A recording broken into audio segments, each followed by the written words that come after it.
The Supreme Court of China stood in eerie silence as the most sensational murder case in recent memory reached its peak. Reporters filled the gallery, cameras poised.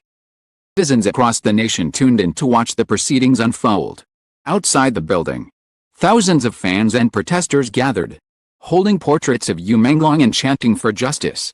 The atmosphere was electric. Mixture of grief, anger, and anticipation. Everyone knew that this was more than a trial, it was a defining moment. A day that would either restore faith in justice or deepen the nation's wounds. Inside the courtroom, the air was suffocating. The defendants sat in a line, each face telling a different story. Song Yiren, the darling of Chinese entertainment, stared at the table with hollow eyes. Her fame now turned to infamy. Beside her sat Zhang Yuxun, her longtime associate, whose stone-cold expression betrayed none of the panic swirling in the room. At the far end, Li Weihao, the powerful businessman exposed as the mastermind, shifted uneasily. Once untouchable in his wealth and influence, he was now just another criminal in chains. Between them, Du Qiang, Menglong's own manager, looked broken. His shoulders slumped as though he could no longer carry the weight of his betrayal. Around them, others, drivers, assistants, sat trembling, accused of helping conceal the darkest conspiracy in modern entertainment. The prosecutors recounted the crime, their voices slicing through the silence. They spoke of how Menglong had been invited to what he thought was a quiet reconciliation meeting. He trusted the familiar faces around him. He drank from the glass that Song Yiren offered, unaware that Zhang Yuxun had supplied the powerful hallucinogen now coursing through his veins.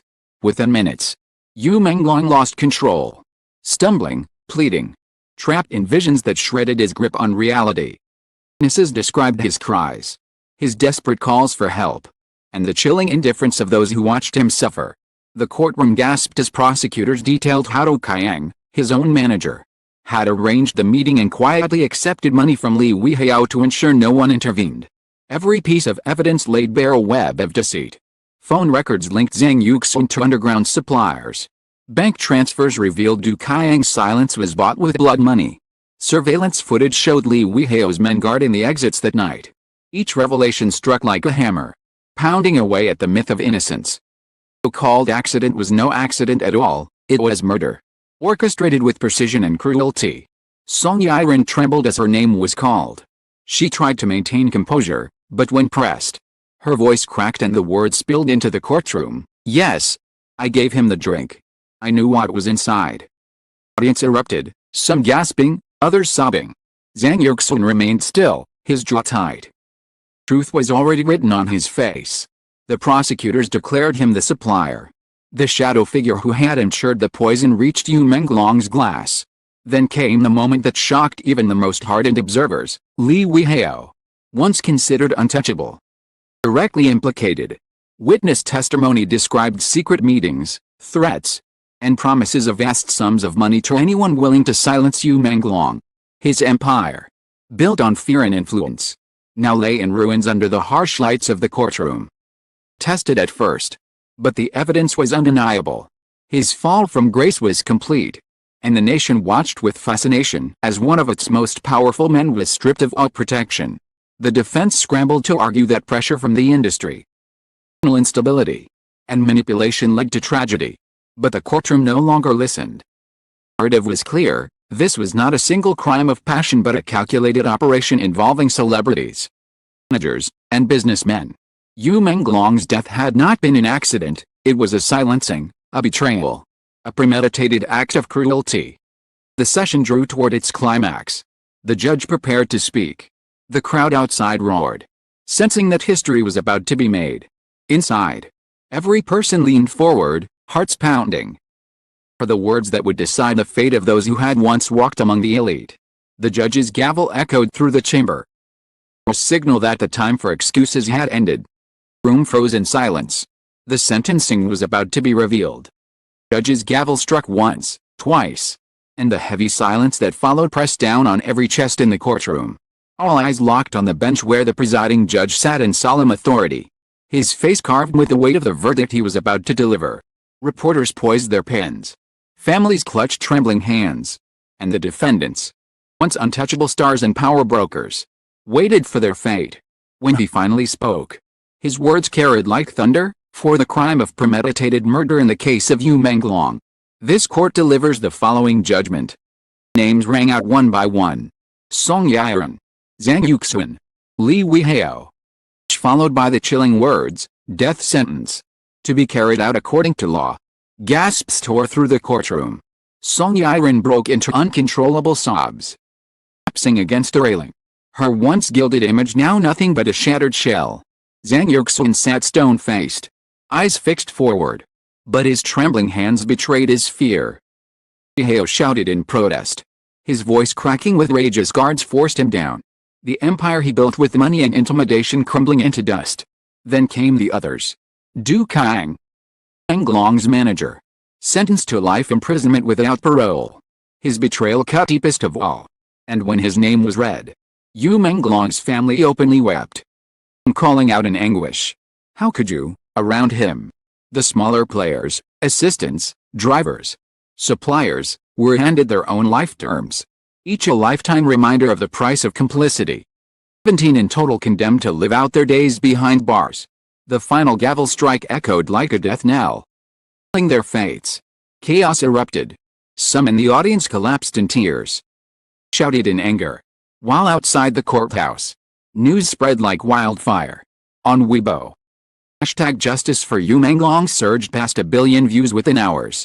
Fans poured into the streets. In candlelight vigils. Chanting his name, singing his songs. Screens replayed his final interviews. His dramas, his music videos. The young star who died betrayed was reborn as a martyr. A symbol of truth crushed by corruption and now avenged by the law. But the verdict also ignited fierce debate. On one side, citizens hailed the judgment as the most decisive and just in decades. No one is above the law. Read one trending comment. 3 deaths for a stolen life is the only fair trade. On the other side, human rights groups condemned the ruling, calling it barbaric and questioning whether execution could ever heal the wound. International outlets from CNN to BBC ran headlines about the case, dubbing it a landmark in China's judicial history. Amnesty International released a statement urging clemency.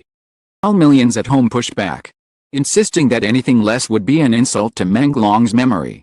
The families bore the weight differently. Menglong's parents clutched his portrait as they left the courtroom, their tears both of relief and unbearable sorrow. Finally rest, his mother whispered to cameras.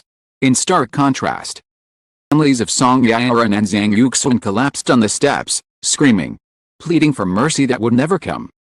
Relative fainted, carried away by paramedics as the world's cameras rolled mercilessly. The entertainment world. The shockwaves were immediate. Production companies scrubbed Song Yiren's and Zhang Yuxun's names from posters. Streaming platforms pulled their films overnight. Weihao's conglomerate crumbled within days. Plummeting. Board members resigning in disgrace. Agencies rushed to distance themselves, issuing statements condemning the convicted. But it was too late. Public trust had been scorched. A reckoning had begun, with fans demanding tighter scrutiny of the industry. For an end to the toxic networks of power that enabled the tragedy. Globally, the case dominated headlines for weeks. In Tokyo, Seoul, London, and Los Angeles, appeared outside Chinese embassies. Fans leaving flowers and handwritten notes. International celebrities tweeted tributes, while others cautiously debated the use of capital punishment. Documentaries were rushed into production. Talk shows dissected every angle. And Menglong's face became a symbol of both fragility and immortality. His legacy transcended borders. His tragedy had become a cautionary tale told worldwide. Back in China, the mourning turned into something larger, a cultural shift. Menglong's dramas were rebroadcast in prime time. Songs climbed the charts, and his unfinished projects were released as tributes. Young fans painted murals in his honor, declaring, "He lives forever in our hearts." His name became synonymous with innocence destroyed and justice fought for. A rallying cry that no amount of power, money, fame could silence truth forever. The article closes with the enduring image of the courtroom empty but not quiet. The echoes of the gavel, cries of families, and the last whispered prayers for Menglong still hung in the air. This had been served, but the nation remained scarred. 3 would face execution. 17 would live behind bars. But one star's light had been extinguished far too soon. As the nation turned off their screens and the candles burned low, a single question lingered in every mind: was this true healing? Or just the beginning of another reckoning?